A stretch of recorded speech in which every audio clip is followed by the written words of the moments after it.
All right, looks like we're coming along. I got it to work finally. Got it to work. Hey Siri, make the study lamps blue.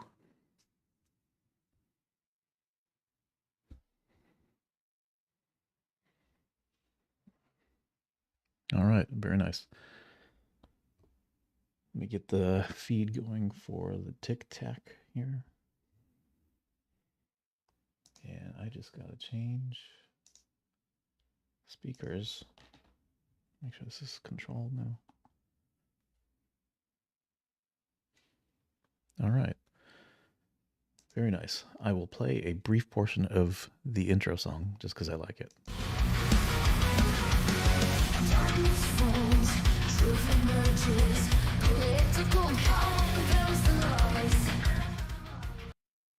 All right, that's going to be it. I got flagged because they thought that some of those cut screens like that were just like spam attempts of like repeated content. You've probably seen it. Some people on a live, they just put something on a loop and it seems like there's something about to happen, but it's just continuing the loop. You know, somebody's holding a bunch of stuff in the air or whatever. Anyway, good bit late from where I wanted to kind of go live at, but may not last quite as long, but just some stuff to kind of talk through tonight. But I'm assuming that everybody watched the fight tonight. I mean, it was on Netflix.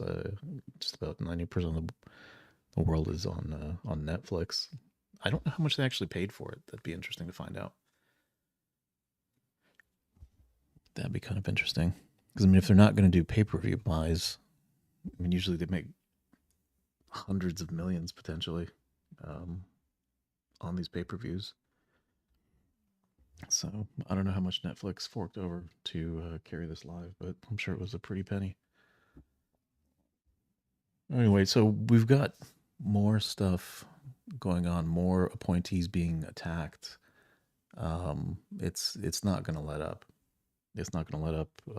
Not now, not January, not February. It's going to be through the duration of the next 4 years. And so hopefully these folks that are going into these positions in the Trump administration have thick skin. They're able to kind of cope with all of, what's going to get thrown at them, thrown at their family. All kinds of stuff is going to start coming their way. Stuff they didn't even like. You probably never even think about some stuff. Like, for instance, well, let me go get into this here.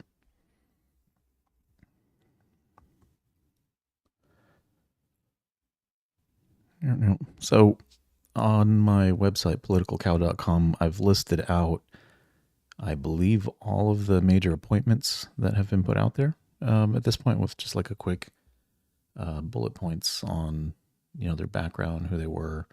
And I'm just going to highlight a few of them that are kind of interest at this point in time, at least of interest to me. So you can see, I think there was about 27, if I counted it right. Yeah, 27. So about 27 appointments for some key positions have been put out there at this point. And I don't have my chat going on YouTube. Let me bring that up. Bear with me, guys. I don't even know if Instagram has a chat option. 27 appointments.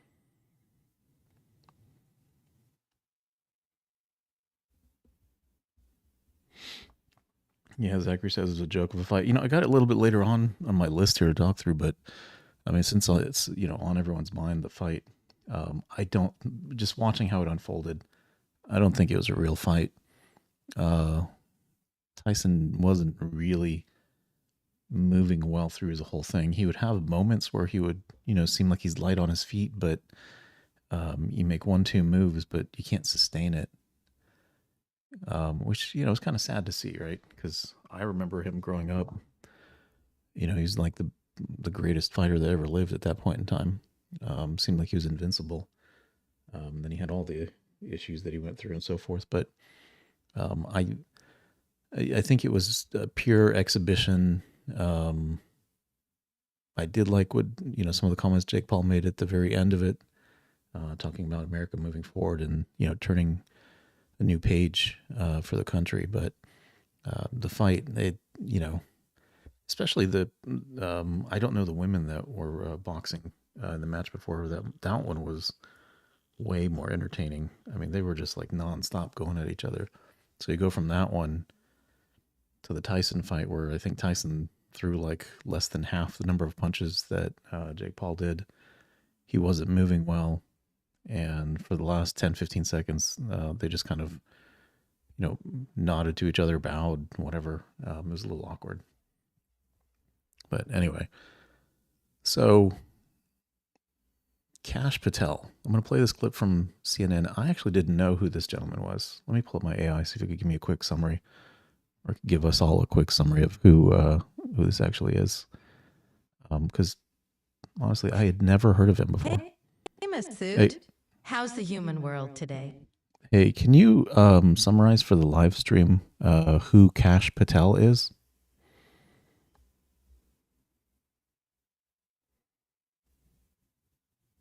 Hello? Hello? Are you there? Looks like I got to read. Mm-hmm. Hey, can you summarize for the live stream who Kash Patel is? Sure. Kash Patel is an American attorney and former government official known for his roles in U.S. national security and intelligence. He's served in various capacities, including as a senior aide to President Donald Trump. Notably, he played a key role in investigations related to Russian interference in the 2016 election and was involved in efforts to investigate the origins of the FBI's Russia probe. Patel has often been a controversial figure due to his involvement in politically sensitive matters. He's also authored books and commented on national security issues in the media. Want to dive into any specific aspect of his career? That's good enough for a summary right now, thanks. Alrighty then. What's next on your mind? So it's folks like him that make me realize there's so many players, so many different people that I just don't have a account of. I don't have a full roster of who all is, doing different activities or a part of different projects that any given candidate's working on. So for him, though, it's being suggested, hey, maybe he can be FBI director. So CNN kind of weighed in on that, and it's remarkable.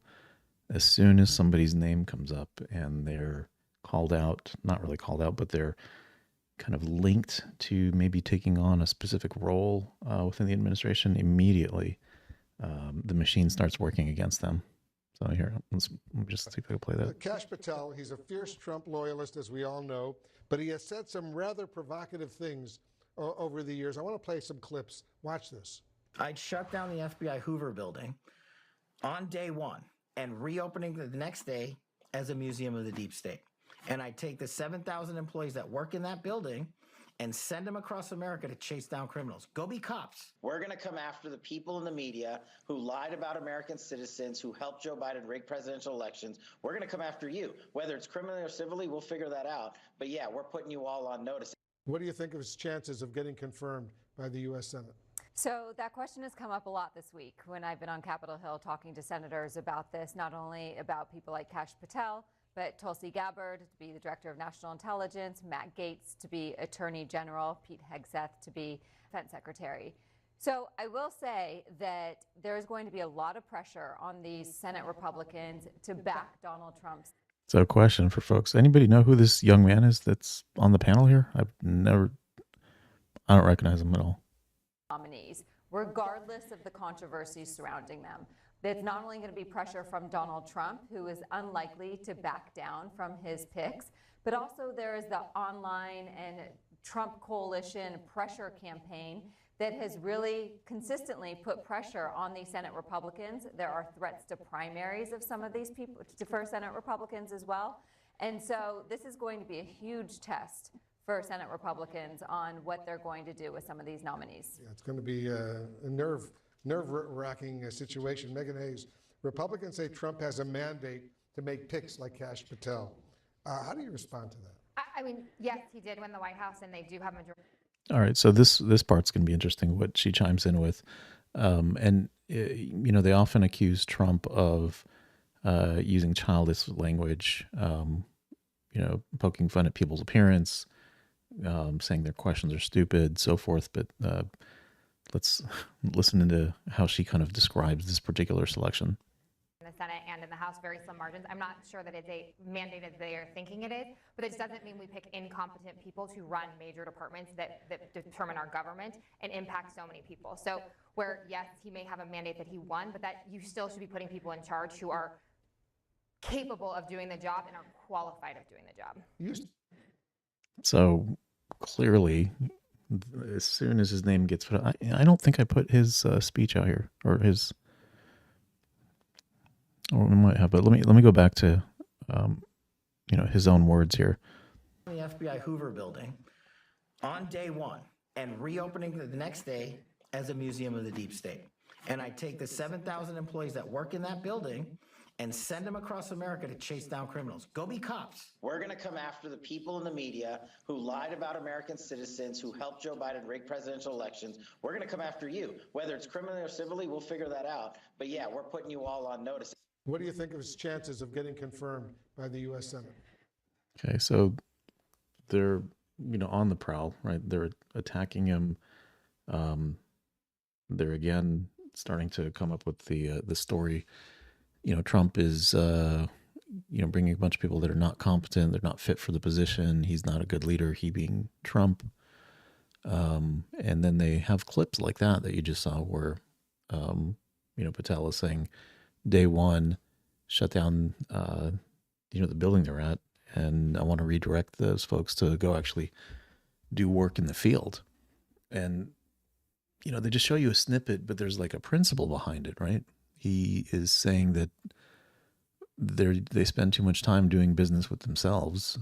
They don't really focus enough, or enough of those resources aren't directed to focus enough on doing the criminal investigations and so forth. There's an opportunity there to kind of refocus the group. Does he literally mean I'm going to shut down the building in one day? I seriously doubt it. It's the same thing when Trump talks about tariffs. It's not that it's going to be like 60% overnight. It's going to hit, or whatever the number is. It's a negotiating position. And so he's kind of using an extreme example to make a point here. But of course, it doesn't stop the panel from, running on this. And I think that people are catching on more and more, because CNN is going to be going through a pretty significant round of reductions here in the next few months, probably early into next year. So you might not see Wolf up there anymore. You might not see Anderson Cooper. A lot of the people that, are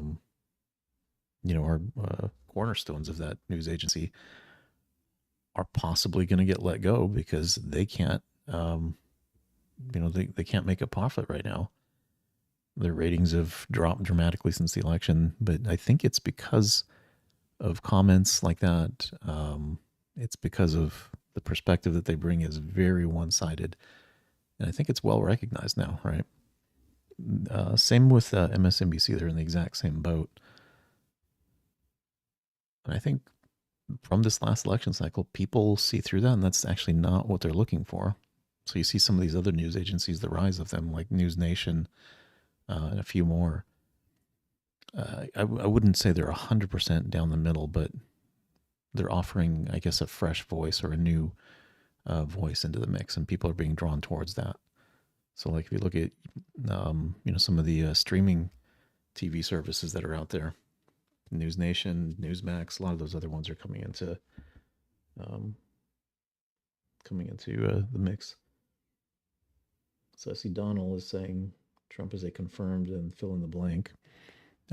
Nobody's confirmed that. There is no criminal charge or anything like that out there. So snapshot there pointing that out. I think you're absolutely right. There's nothing there at this point. But anyway, this is just one example, right? And the list of 27 that I have on the site, again, just go to politicalcow.com. I have all my notes loaded in there. This is just the format I'm going to follow for a while, see if it works out well, rather than just keeping it.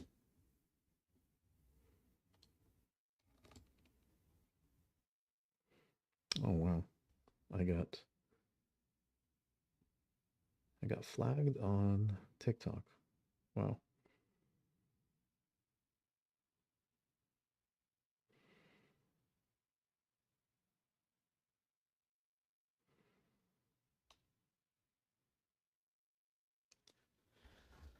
Anyway,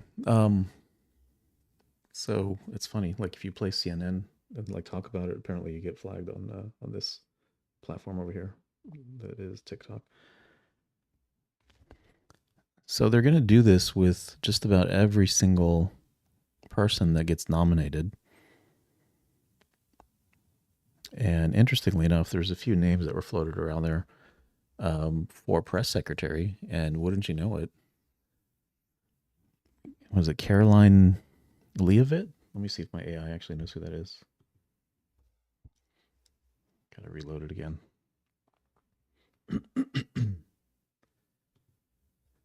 Hey, Yeah, we'll see Masood. what. How's the human world tonight? Hey, can you tell us who Karoline Leavitt is? Karoline Leavitt is a young politician from New Hampshire. She's known for her strong conservative views and for being one of the youngest candidates to run for Congress in the U.S. She definitely made waves with her campaign for New Hampshire's 1st congressional district back in 2022. Anyone who runs for office at such a young age has got to have a unique perspective.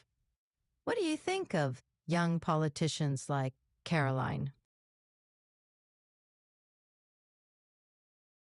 What has she been up to most recently? Last I heard, she's been staying active in politics and media circles, continuing to promote her conservative viewpoints. It seems she's keen on making her presence known, whether through political commentary or possibly gearing up for another run for office. She's definitely one to watch. Any thoughts on her approach or ambitions?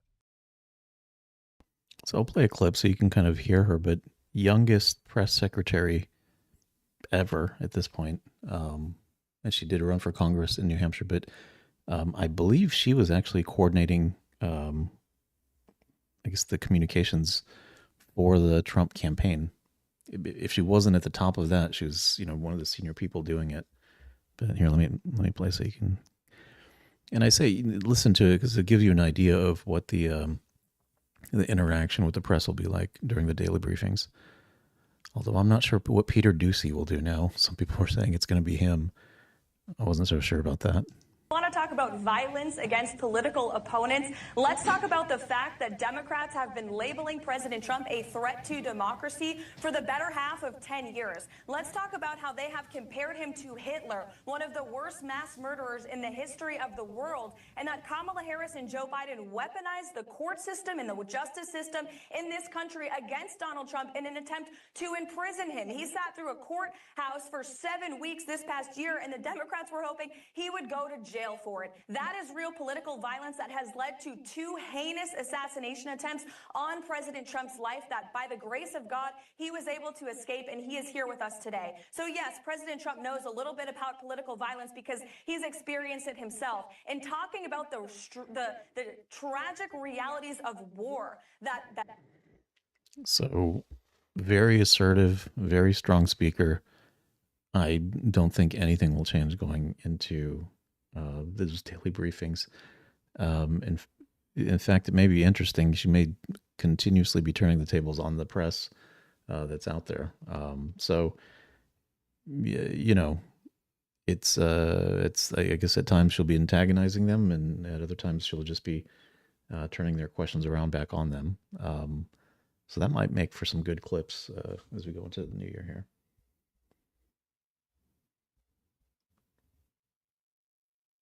Yeah, James says someone smart for a change. Yeah, it's been, how many, was it just been 2 that Biden has had? I can only think of 2. Anyway, so she's going to start coming under scrutiny, right? I don't know if they're going to talk about age as an issue. I don't think that's applicable in her case. She's clearly, very articulate and able to hold her own. You see her getting interviewed on the news here. But RFK is an interesting one, that he's all of a sudden turned into a bad guy. We're learning now in the data that it was suburban moms who actually found what Robert F. Kennedy was saying so interesting. We said at the beginning of the program that, look, you can see a guy who is a vaccine conspiracy theorist, vaccine questioner, whatever you want to say, who kills bears, or you can see a guy who's a champion for health. I see you putting your hands up. I'm going to let you answer. How and what is incumbent upon Robert F. Kennedy to not allow that narrative to take hold? Well, it is incumbent upon everybody to continue to pressure the press. I wonder if he doesn't sue the press for slander, because he's fully vaxxed, his family's fully vaxxed, he has no vaccine denialism. He wants vaccines subjected to the same scientific rigor as all the other medication that people like me are allowed by the FDA to bring to market. So we could use these things. As it is an entirely different operation with no liability to speak of. And there may be really significant problems with these vaccines. At least we should be able to ask the questions. I'm not a vax denier. Everybody's fully vaxxed in my practice. But when I give my patients informed consent, I have to include in that these things have not been tested the way I would be satisfied to really give them a clear understanding. So Dr. Drew coming on there and setting the record straight, and based on the commentary there, I don't know if the reporter just didn't have all the facts in front of him, but clearly there's some misstatements that are being put out there about Kennedy. He's not, anti really anything. He just wants to make sure that things are of high quality and that they go through the right level of rigor and process to make sure that they're safe for everybody. I don't think that's a negative thing, but you could see how people can come in and start to just pick at different statements somebody's made, start to just put a broad assumption out there on somebody and begin to generate a lot of negative stories, a lot of negative opinion about them. And so that, again, unfortunately, RFK is facing that right now as well, going into it. I'm sure before he aligned himself with Trump, the Democrats would have thought that he was, perhaps one of the best candidates to take on the role that he's being put in for Health and Human Services. But now, of course, it's the complete opposite. And last but not least, Tulsi Gabbard she's going to have a really hard time, because this is a pretty important job. I mean, all of these are, honestly, all the nominations that have been made so far. But I think she's going to have an exceptionally difficult time. They've already started the Russian asset talk about her.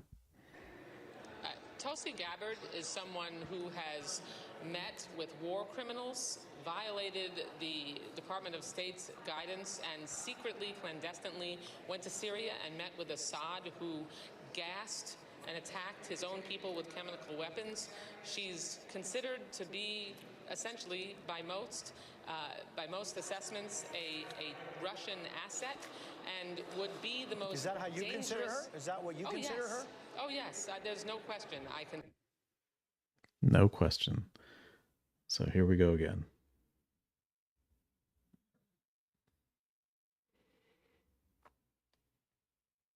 Yeah, so, it almost feels like exponential increase in, autism, people kind of landing somewhere in the spectrum.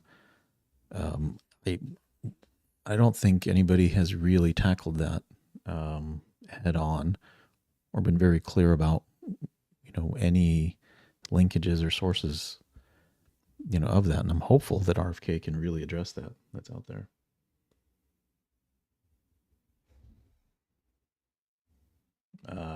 I'm not familiar with the Spider-Man stuff, but I think Tulsi she could have done a number of different roles. I'm looking forward to seeing how she kind of, partners with the president, with Secretary of State Marco Rubio and everyone else.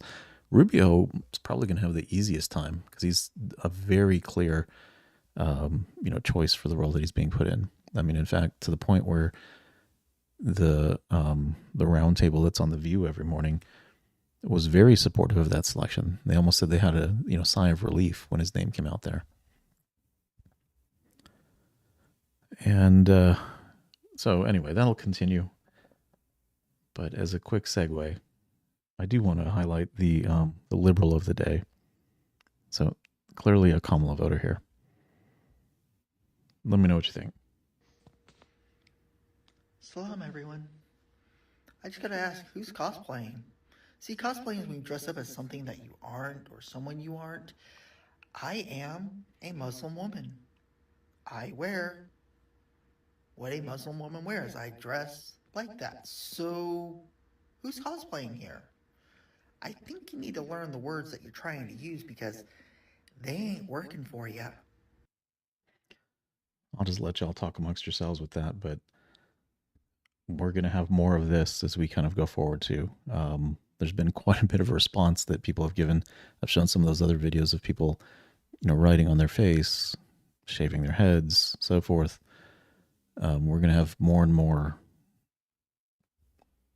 interesting responses to the election and demonstrations of, who they are and where they stand with stuff. But back to the fight here.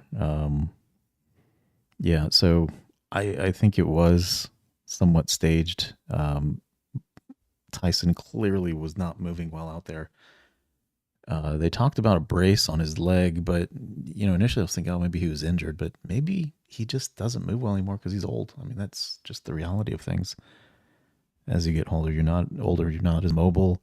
You just have difficulty kind of doing a lot of the physical tasks in the same way, at the same pace, at the same level of strength, so forth. But I think at the end of it, Jake Paul was, gracious, kind of acknowledging Tyson for who he is and his accomplishments over his career. And then he had some additional comments here that he gave. Tonight's not about me, man. I wanted to give a thanks to all the real heroes, the U.S. military, the doctors, the nurses in the ER, the cops, the firefighters, the farmers, the truck drivers, all the people who make this world go around. Thank you, America. It's the era of truth. It's the era of good. There's a shift in the world, and good is rising. The truth is rising. I'm just honored to be a part of America, and it feels like we're back, baby. So the last bit of it just feels like we're back. And I think a lot of people have that sigh of relief. And of course, this has nothing to do with the fight itself. It's just, I think, a sentiment that, he's expressing that he feels Tyson's expressed his support of Trump as well. It's something that I think more and more is going to be out there, more visible. Because I feel like for the past 8 years almost, folks have had to kind of hide their red hat if they have one, not be very vocal or open about it. In fact, I was at a networking event at work. I work for Fortune 500, and one of our senior vice presidents was there, and he didn't hesitate to start weighing in and giving his opinion on, gender topics, and it's silly to be so fixated on who uses what bathroom and stuff. And just kind of like, whoa, man, we're just here to have a drink and like maybe have a small appetizer over here. Like I'm not trying to get into a political discussion with you, because we're at work, right? And then somebody that's in a very senior position like that, what do they expect when they put something out there like that? It was somewhat in passing, and I was on my way out of that space, so I didn't want to engage, right? But it's that kind of feeling though that I think like I've had to a degree, and a lot of other people I'm sure have had as well, that it's just not worth your effort or time to engage in those discussions. You're immediately cast as a certain way or a certain type of individual, and so it's just not worth it, right? But I think that more and more people are able to speak up and speak out about what this really means and what it really stands for. I'm looking forward to that. But yeah, the fight though itself, I don't even know if you can call it an exhibition, right? Because they weren't really. I mean, you could tell Jake Paul was laying off after, the initial flurry that kind of happened in the first couple of rounds. Let me see. How did the GOAT Tyson lose? He just didn't want to get knocked out. Fight was a joke.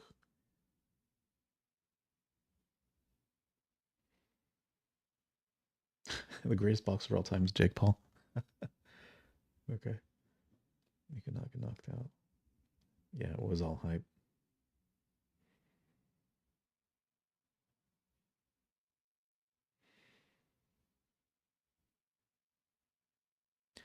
But the co-main event that happened right before this one, that was actually a really good fight. The two women, I don't remember their names because I don't follow boxing very closely, at least not since Tyson was in his prime. But that fight was like really good. I mean, that was on another level.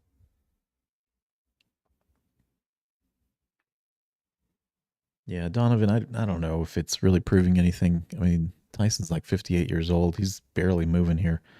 I mean, he's in great condition for being, 58. But like, I don't know if this really proves anything. One of the commentators at the end said, "All right, time for Jake Paul to go up against a top 10 contender." That would be a good fight. Let's see what happens with that.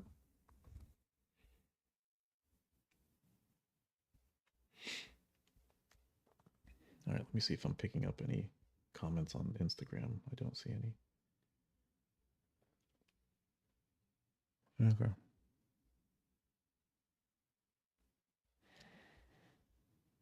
And of course, I don't know about y'all, but yeah, I was a sucker watching it. And I guess it's just because it was Tyson. It was loading on every device that I connected except for my cell phone. For some reason, if it was on the cell network, it worked perfectly. But as soon as you tried Wi-Fi or your TV, computer, so forth, it just would not work. So I don't know if they had some sort of prioritization put in place that would prioritize mobile devices because maybe they don't have to send as much bandwidth that way and they get more coverage as to who can watch it at any given moment. But they got to sort through that if they're going to plan on, getting NFL games, getting more live events on the platform. They got to get that sorted out.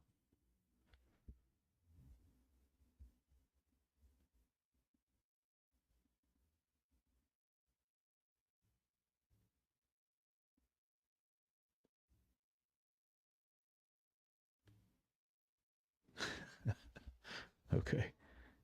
I think K Khan is asking for Muhammad Ali to be considered the GOAT by everybody in the chat.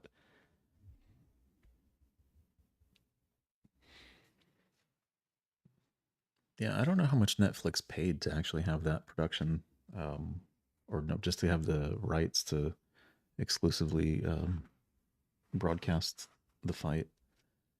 It may just be for the live event. They'll probably package it up and sell it as a replay for other streaming services that are out there.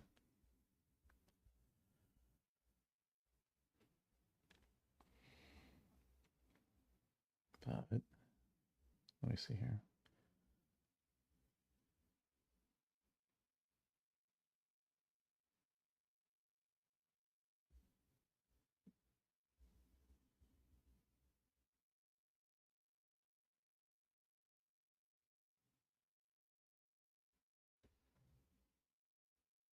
I can't even read that, Donovan. I can't read what that is. That's some strange font.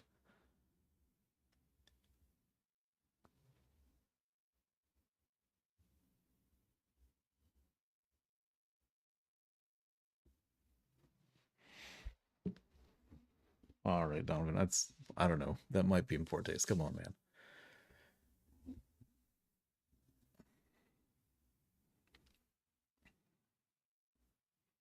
So I tried to get TikTok up and running. If anybody wanted to jump over there, to just come in and give some comments live, but I got flagged, so I don't think I can. I think I might have to wait a little while before I can go live again on that platform. unfortunately. And it happened while the CNN clip was playing. So go figure, something in that got caught up in their algorithm. I think they flagged it for bullying or something. I don't know if it was the tone of voice that the reporters had going into it.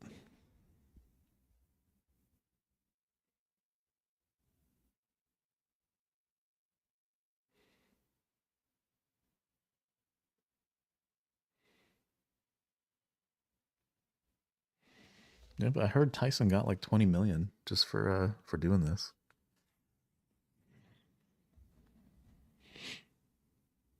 It's a little crazy.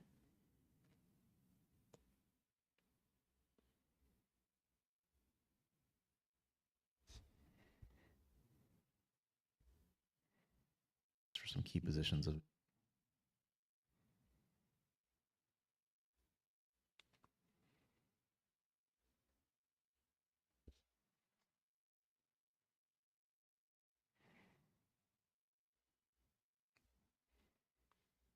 All right. I'm going to take a quick break, and then I will be back, folks.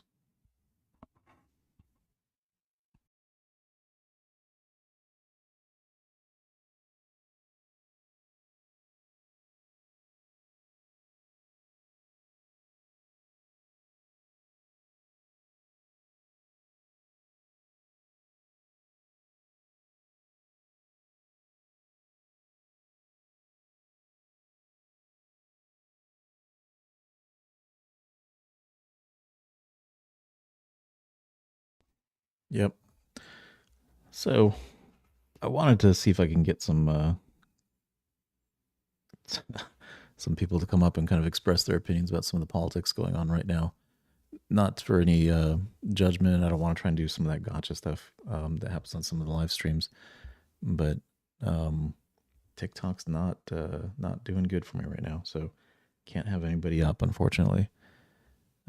So I have to close it out. Just a short stream. I was hoping that we could spend some time interacting a little bit more on that side of the house, but I'll just have to catch you guys another time.